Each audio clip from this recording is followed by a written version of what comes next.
ઓમ શ્રી પરમાત્મને નમઃ. શ્રીમદ ભગવદ્ ગીતાની યાત્રામાં આજે આપણે આવી પહોંચ્યા છે અધ્યાય 15ના શ્લોક ક્રમાંક 17 પર.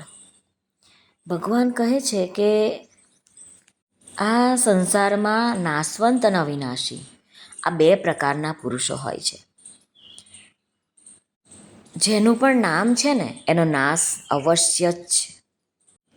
અને આ બેથી ઉત્તમ પુરુષ એકદમ જુદો છે, જે ત્રણેય લોકમાં પ્રવેશીને સૌનું ધારણ પણ કરે છે અને પોષણ પણ કરે છે, અને જેને અવિનાશી, પરમેશ્વર તેમજ પરમાત્મા એવા નામોથી ઓળખાવ્યો છે. હવે આ જે આપણે ગુજરાતી સમજ્યા એનો શ્લોક શું છે, ભગવાન શ્લોકના માધ્યમથી અર્જુનને શું કહે છે તે આપણે જોઈએ.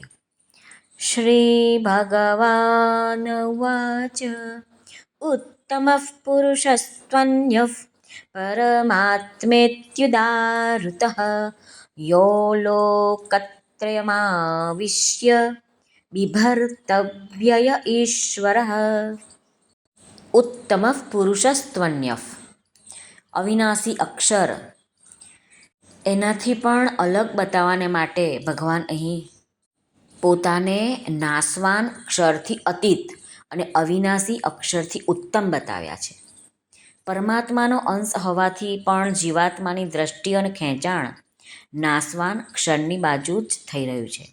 એટલા માટે ભગવાને અહીં તેની વિલક્ષણતા બતાવવામાં આ શબ્દો કહ્યા છે.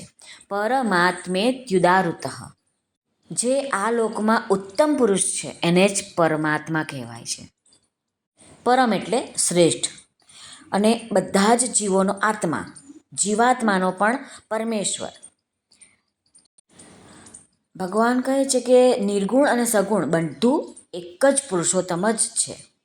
યો લોકત્રયમાવિશ્ય બિભર્તવ્ય ઈશ્વરઃ, આ જે પરમાત્માનું સ્વરૂપ છે તે ત્રણેય લોકોમાં બધી જ જગ્યા પર સમાન રૂપે નિત્ય વ્યાપ્ત છે. પરમાત્મા જ બધા જ પ્રાણીઓનું, ભૂત પ્રાણીઓનું ભરણ પોષણ કરે છે, પરંતુ જીવાત્મા આ સંસાર સાથે પોતાનો સંબંધ માની લેવાને કારણે જ ભૂલથી બધા સગા સંબંધીઓને પોતાના માનીને તેમના ભરણ પોષણનો ભાર પોતાના ઉપર લે છે, અને આનાથી જ વ્યર્થ દુઃખ પામતો રહે છે. ભગવાન કહે છે અવ્યય એટલે કે આખા ત્રણેય સૃષ્ટિના બધા જ લોકોનું ભરણ પોષણ કરતા હોવા છતાં પણ ભગવાનનો કોઈ વ્યય નથી થતો, એટલે કોઈ ખર્ચ નથી થતો. એમનામાં કોઈ જાતની થોડીક પણ કમી નથી આવતી. તેઓ સદા જેમ છે તેમ જ પરિપૂર્ણ રહે છે. એટલા માટે અવ્યય શબ્દ ભગવાને વાપર્યો છે. સ્વામી રામસુખદાસજી મહારાજ આની માર્મિક વાત કહે છે, આપણે સમજીએ. મહારાજ કહે છે કે માતા પિતા બાળકનું પોષણ કરે છે, તો પણ બાળકને એ વાતનું જ્ઞાન નથી હોતું કે મારું પાલન પોષણ મારા માતા પિતા કરે છે, કેવી રીતે કરે છે, શા માટે કરે છે. બાળકો મોટા થાય અને પછી મા બાપને પણ એમ કહે છે કે તમે શું કર્યું મારા માટે. એવી જ રીતે ભગવાન પ્રાણી માત્રનું પાલન પોષણ કરે છે, તો પણ આપણે બધા અજ્ઞાની છીએ.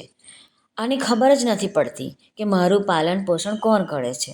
ભગવાનનો શરણાગત ભક્ત જ આ વાતને સારી રીતે જાણે છે કે આ બધું જ ભગવાન કરે છે.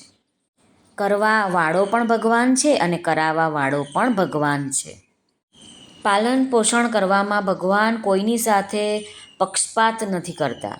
તેઓ બધાને જ, ભક્ત હોય, અભક્ત હોય, પાપી હોય, પુણ્યાત્મા હોય, આસ્તિક હોય, નાસ્તિક હોય, કે પછી પશુ પક્ષી પણ હોય, જીવજંતુ પણ હોય, બધાયનું સમાન રીતે પાલન પોષણ કરે છે. પ્રત્યક્ષ જોવામાં આવે છે કે ભગવાન દ્વારા રચિત સૃષ્ટિમાં, આ સુંદર સૃષ્ટિમાં સૂર્ય બધાને સમાન રૂપે પ્રકાશ આપે છે, પૃથ્વી બધાને સમાન રૂપે ધારણ કરે છે, વૈશ્વાનર અગ્નિ બધાને અન્ન પચાવવામાં સમાન રૂપે મદદ કરે છે, વાયુ બધાને સમાન રૂપે પ્રાપ્ત થાય છે, અન્ન જળ બધાને સમાન રૂપે પ્રાપ્ત થાય છે. આમ ઈશ્વર, પરમાત્મા, પરમ પુરુષ ત્રણેય લોકોનું ભરણ પોષણ કરે છે. પણ આપણને એમ થાય છે કે હું કરું છું. બસ આ જ અભિમાન આપણે દૂર કરવાની જરૂર છે. આજે હનુમાન જયંતીની આપ સર્વને ખૂબ ખૂબ શુભકામનાઓ. હનુમાનજી જેવો પ્રેમ, સેવા, સમર્પણ જો આપણામાં આવી જાય તો આપણા વિચારો શુદ્ધ થશે અને બીજાની સેવા કરવાનો ભાવ આપણી અંદર પણ આવી જશે અને એનાથી જ આપણા જીવનનું કલ્યાણ થઈ જશે.